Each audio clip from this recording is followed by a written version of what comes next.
Some say Blackpool is the heart of the Northwest. It is home to many iconic and long-standing landmarks. Blackpool is a holiday getaway for many people all around the UK and has been since the 1800s.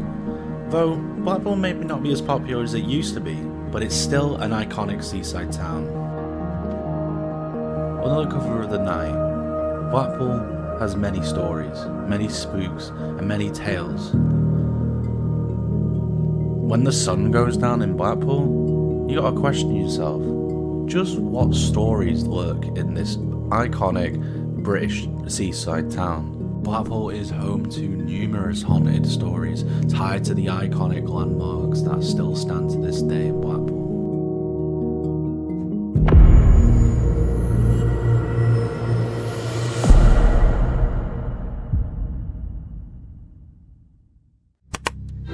While Blackpool was founded in the 1870s, it became a pioneering town for a lot of things. In 1885 it became one of the very first towns to incorporate electric tramways, and it also became one of the first towns to incorporate electric lighting.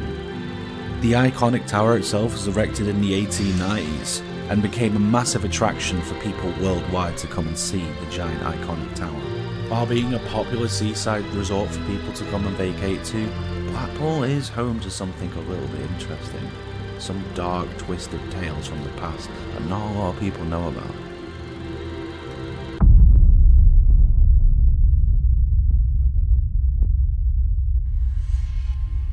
Ever since I was 7 and I saw a ghost for the first time in my life, I've been a stern believer. You're either a believer or you're not in this world when it comes to ghosts. You can be a believer. However, one thing that I've always been skeptical about is the ghost hunting TV shows. I've watched them my whole life, and even myself look at some of these shows and think, nah, that can't be real, right? My quest is simple. I want to learn more about the Blackpool area and bring some of the dark stories that have not really been told to everyone and bring them into the spotlight. Paranormal activity here in Blackpool? Can I capture evidence that these ghosts exist? Blackpool is home to some iconic landmarks like the Blackpool Tower Ballroom, the North Pier, the Regent Cinema, and even the Leighton Cemetery. I'm teaming up with Spencer Shackleton, a filmmaker and paranormal investigator, and he's taking me under his wing to show me how paranormal investigating works. I managed to get in touch with 2 local experts in Blackpool's more spooky and sinister history.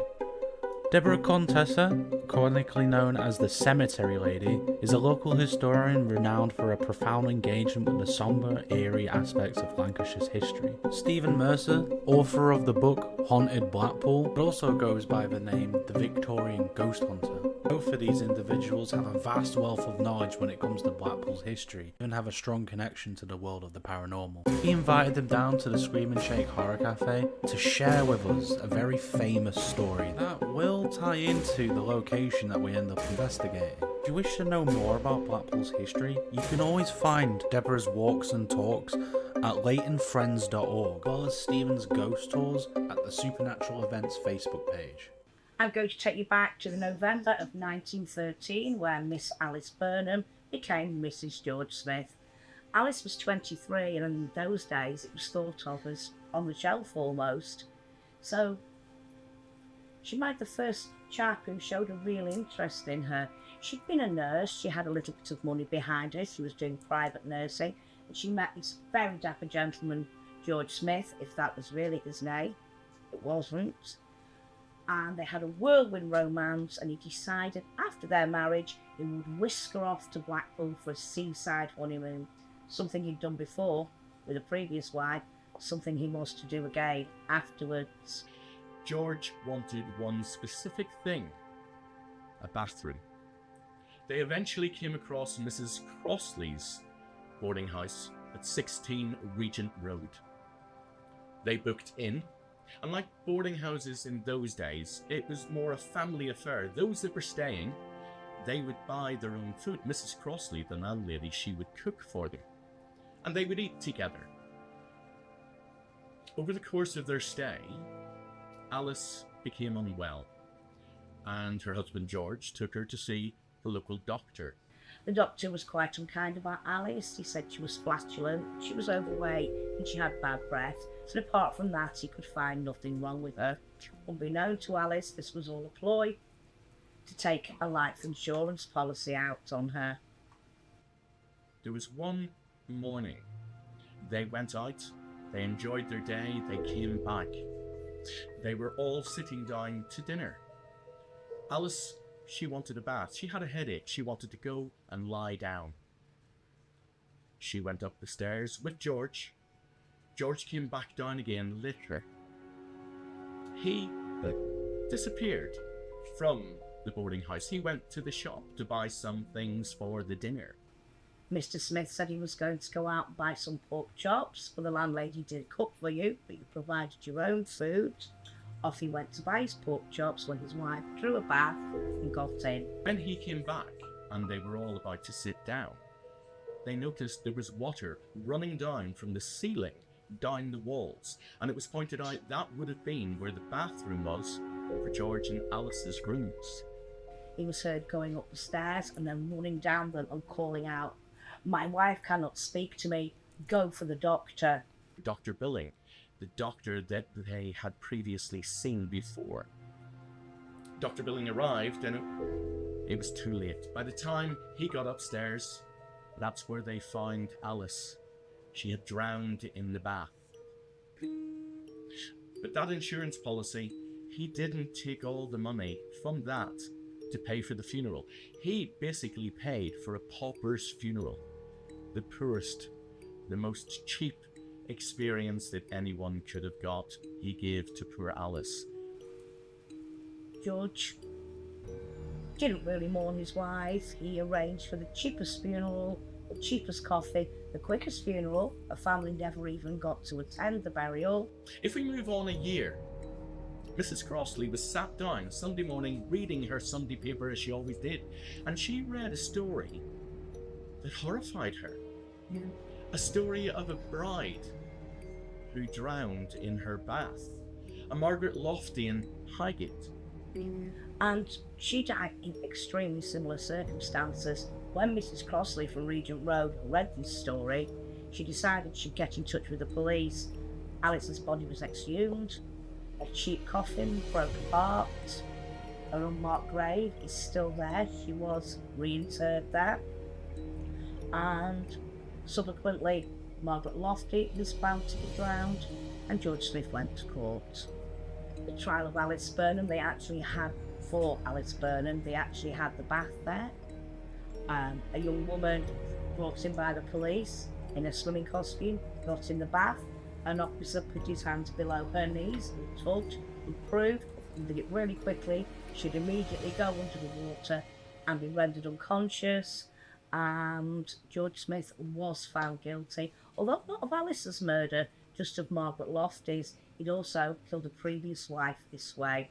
The year before Alice, we're going back to 1912, 1910 perhaps.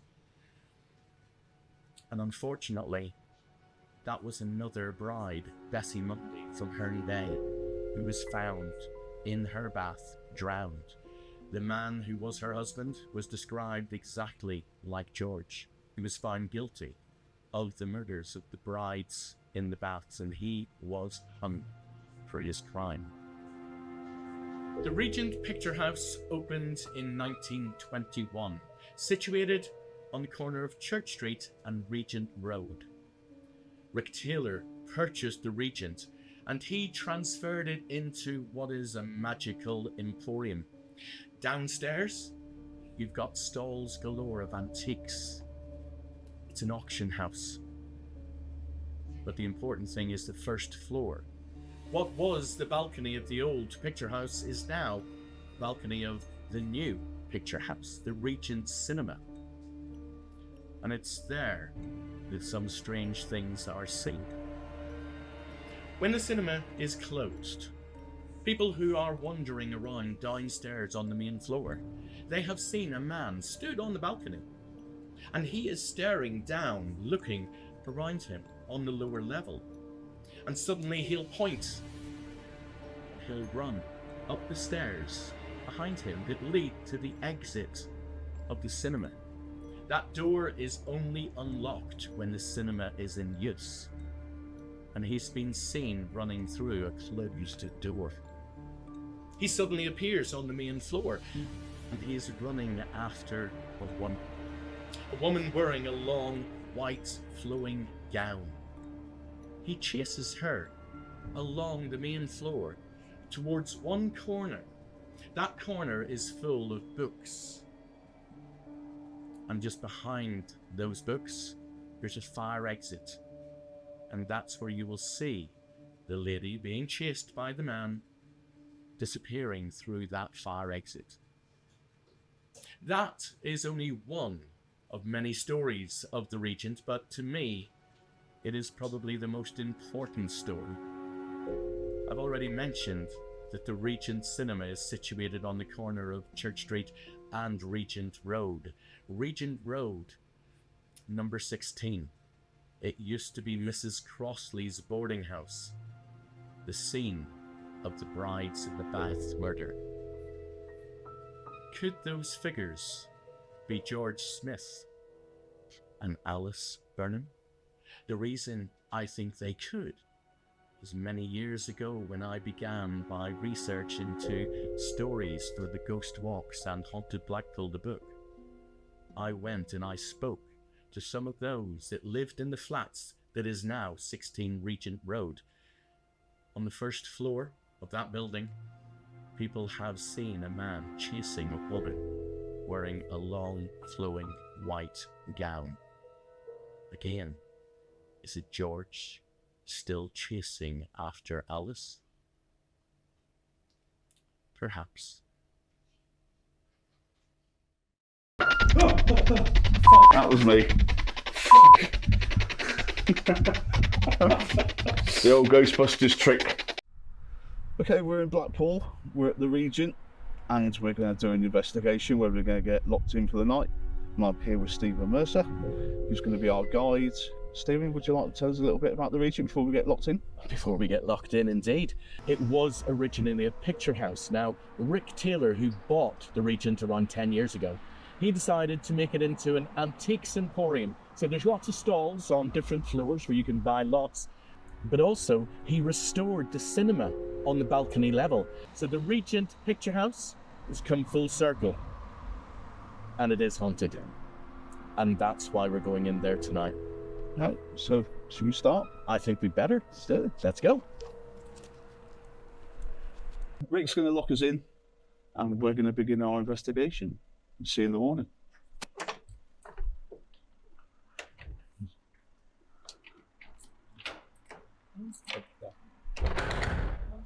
Right, so we're locked in. Should we have a quick walk through before we turn the lights off? Let's do it. Super. Let's go that way. In this corner, there's a fire exit. This brings you out onto Regent Road. There's more. Oh, there is a lot more. I want to take you down this way in front of the screen. Through that curtain, we then go down the stairs, old stone stairs. Takes us down into the basement level. We're just walking into the main basement, which many have called the old boiler room. This is dark down here. This is extremely dark now. Do watch your head here because we've got the old pipes right above us. So what has happened down here in the past? It's more what you hear. Because people who have been in here, me included, have heard footsteps coming along the corridor as you're walking into this cellar. And while I'm in here, I've heard footsteps out there. Bearing in mind, I've been locked in this building on my own, nobody else. There is no reason for the footsteps. But you don't just hear them through the door, you hear them as if they're coming down the stone stairs and right above you, which would be where the old stage was. Which is now out of bounds. Out of bounds. So there wouldn't be anyone there anyway. No, but I just don't understand why it's footsteps that you hear them all around you. You hear breathing as if somebody is right next to you as well. So there's something that goes on in here. I'm hoping you get to the bottom of it. So when we're up here tonight, we've got two locked off cameras. I know. We've got one here and one at the top of the stairs. and we've also set up a REM pod. Yeah, So that if we do get that reenactment, definitely. again, hopefully the REM pod gets set off. I truly hope so. There's one final place to show you, and that is the projection room, which is at the back of this cinema on this floor. So shall I take you up there now? Yep. Oh, wow. This is old. The original projection room. This is not the original. No. But this is another one of those rooms that things do happen in. And you turn the lights off in here, it is pitch black. There is no light at all. And when, as I said, when you turn the lights off, you close that door, it doesn't feel the same as it does now. Right. Right, let's crack on with the investigation. We'll go back down into the circle and we'll start getting set up. Let's go for it. Right, so Stephen's left us. We're up to our own devices now. Oh, I've just got... I was just going to say, I've just... Prior to the device going off, we actually caught an orb.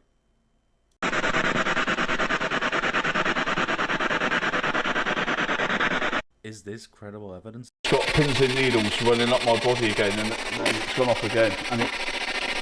Oh, thank you so much for letting us know you're here. Right, so we're in the projection room, and it feels like we've been followed up here as well. So is this where the old projectionist comes? Do you visit here?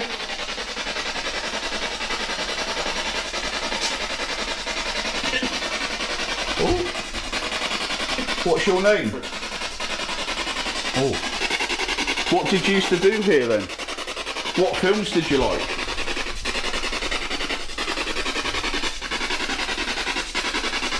We've got one of the old projectors here.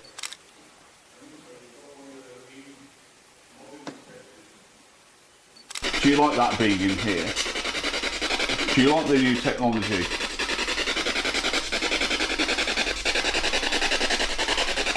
Because we don't use film anymore, we use digital images now.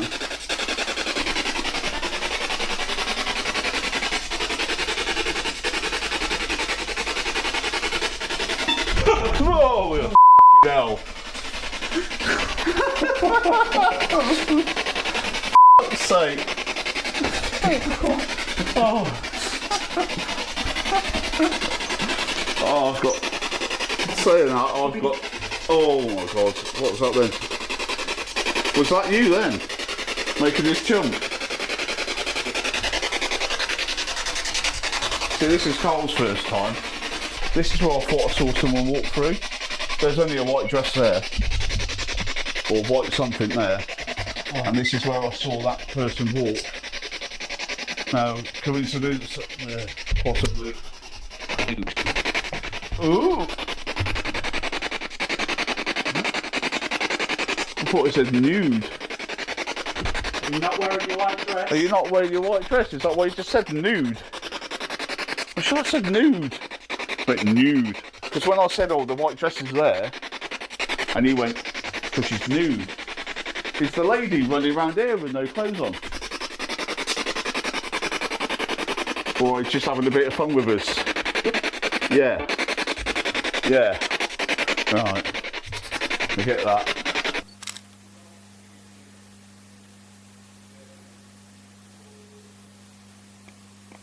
This is where me and Kyle saw people walk past this window. And on that side is the upper circle. So can you give me a name? Or a job that you did here? Did you live in a house in Blackpool? Are you a visitor? Classic.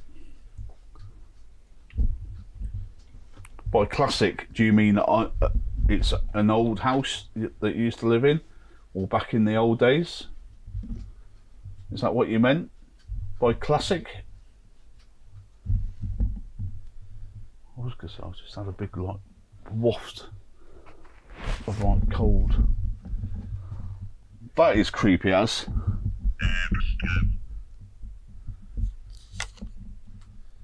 Express. Quick. So that waft of air was, is that what you meant? It was quick. Right, I've just had a name. Anthony. So we've had a name, Anthony. Anthony, is that you who comes here? Is that you making the air move and making us feel your presence?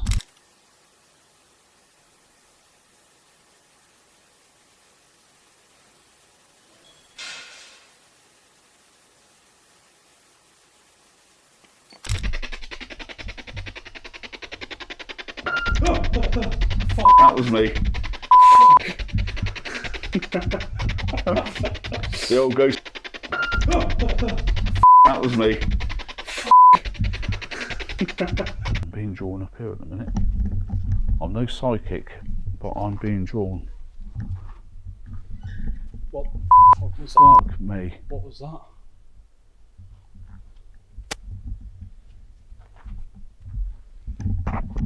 It's not my squeaky shoes. Moved rooms, and upon reviewing the footage I can hear them talking and moving in the background. When they opened the door it made a squeak. At this point we stopped rolling, but we kept the EVP recorder going, and we got this interesting response on the Ovilus. Spencer is however unaware of what word comes through and what it means, and what he says to the spirit later is kinda scary.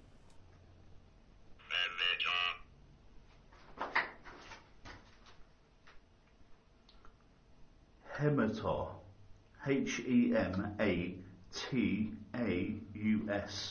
So whatever that means. Hematar. What's hematar? You know when I said that I didn't feel like there was nothing here? Use my body to give you the energy to speak to us. I give you permission to enter my body and use my energy. Give us a name. Tell me what your name is.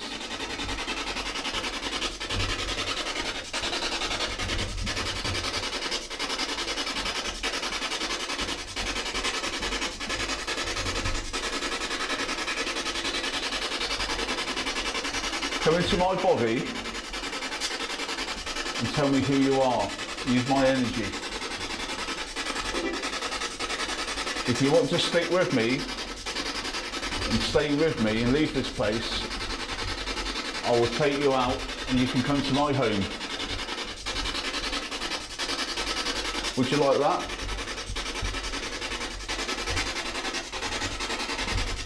Oh. I am freezing. Cellar. I've got a cellar. Yeah. Thank you for that. Wow. And so, that concludes our investigation. What do you think? Did we capture evidence of the paranormal? Are you still a skeptic? Have you learned anything new about Blackpool and your local town? Is the Regent Cinema haunted? I leave that question to you, the audience. I believe I have set out and achieved the goal that I wanted to achieve. Thank you for watching, and good night.